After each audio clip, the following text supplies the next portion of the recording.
Acts chapter 8. Saul happy when dem dey kill Stephen. Na from that day trouble start for the church wey dey Jerusalem, and all the believers come scatter go Judea and Samaria. But na only the apostles no run. Some men wey dey holy carry Stephen go bury after dem don mourn am. But Saul try to destroy the church. E dey go from house to house, dey arrest men and women put for prison. So the people wey scatter come dey go from place to place dey preach the gospel. Philip travel go Samaria main town come dey preach about the Messiah give dem. The people wey gather put their mind for wetin Philip dey talk, because dem don hear and see all the miracles wey e do. Wicked spirits dey shout and dey comot from people body as dem hear God word, and God heal many people wey no fit waka. So all the people wey dey the town come dey happy well well because of wetin dey happen. E get one strong man for the town wey dem dey call Simon, and e dey do magic wey dey make Samaria people surprise. Everybody, both small pikin and big people, dey believe wetin e dey do, and dem believe say na God give am power. Dem dey lis ten to am because e don tey when e dey use magic take dey do wonders. But when dem believe the good news wey Philip preach about God kingdom and about Jesus Christ, dem come baptize the people wey believe.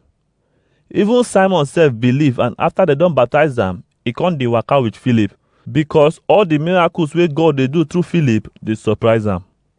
When the apostles wey dey Jerusalem hear say Samaria people don receive God word, dem come send Peter and John go meet dem, so that dem go pray for the people, make dem for receive the Holy Spirit.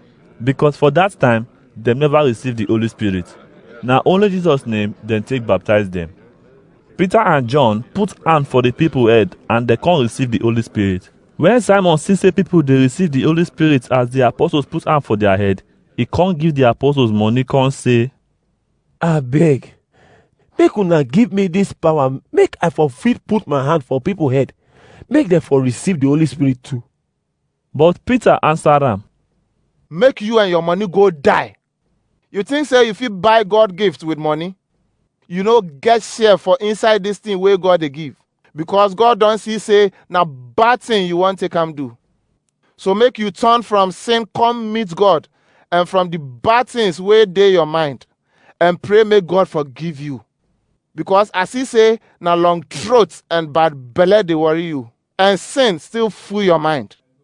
Simon come answer, make you pray to God for me, so that the thing wey you talk so no go happen to me. After Peter and John don tell their story and preach God word finish, dem come go back to Jerusalem. They preach God word for inside Samaria as dem dey go. God angel come tell Philip, get up, make you waka for the desert road wey dem dey pass from Jerusalem go Gaza. So Philip come dey waka dey go where the angel tell am. As he dey go, he meet one eunuch wey come from Ethiopia. He be officer for Candace, Ethiopia queen, and na him dey keep their money. He come worship God for Jerusalem, and he dey go house back. He sit down for him horse dey read the book wey prophet Isaiah write. Na him the Holy Spirit tell Philip, make you waka go meet the man. So Philip run go meet am, come hear am dey read wetin prophet Isaiah write. So he come ask the man, you understand wetin you dey read so? The man answer, how I wan take understand unless person teach me. He come tell Philip say make he come sit down with am. Na the place where he dey read for God word be this. Dem lead am like sheep go kill, and as sheep pikin dey quiet when dem dey shave am, na so too e no open im mouth. Dem disgrace am come take power from im hand.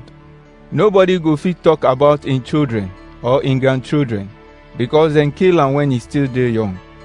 So the man ask Philip, I beg tell me, na who dis prophet dey talk about? Na himself? Abi na another person? Philip come start to preach the good news about Jesus Christ give the man from the place where he dey read. As dem dey go, dem come reach where water dey. Na the man say, see, water dey here. Wetin go make me no baptize now? Philip answer, if you believe, I go baptize you. The man come say, I believe say Jesus Christ na God pikin. So he tell the driver make he stop. Philip put am waka go where the water dey and he come baptize am. When dem come out from the water, God spirit carry Philip comot from there and the man not see am again, but he come dey happy as he dey go.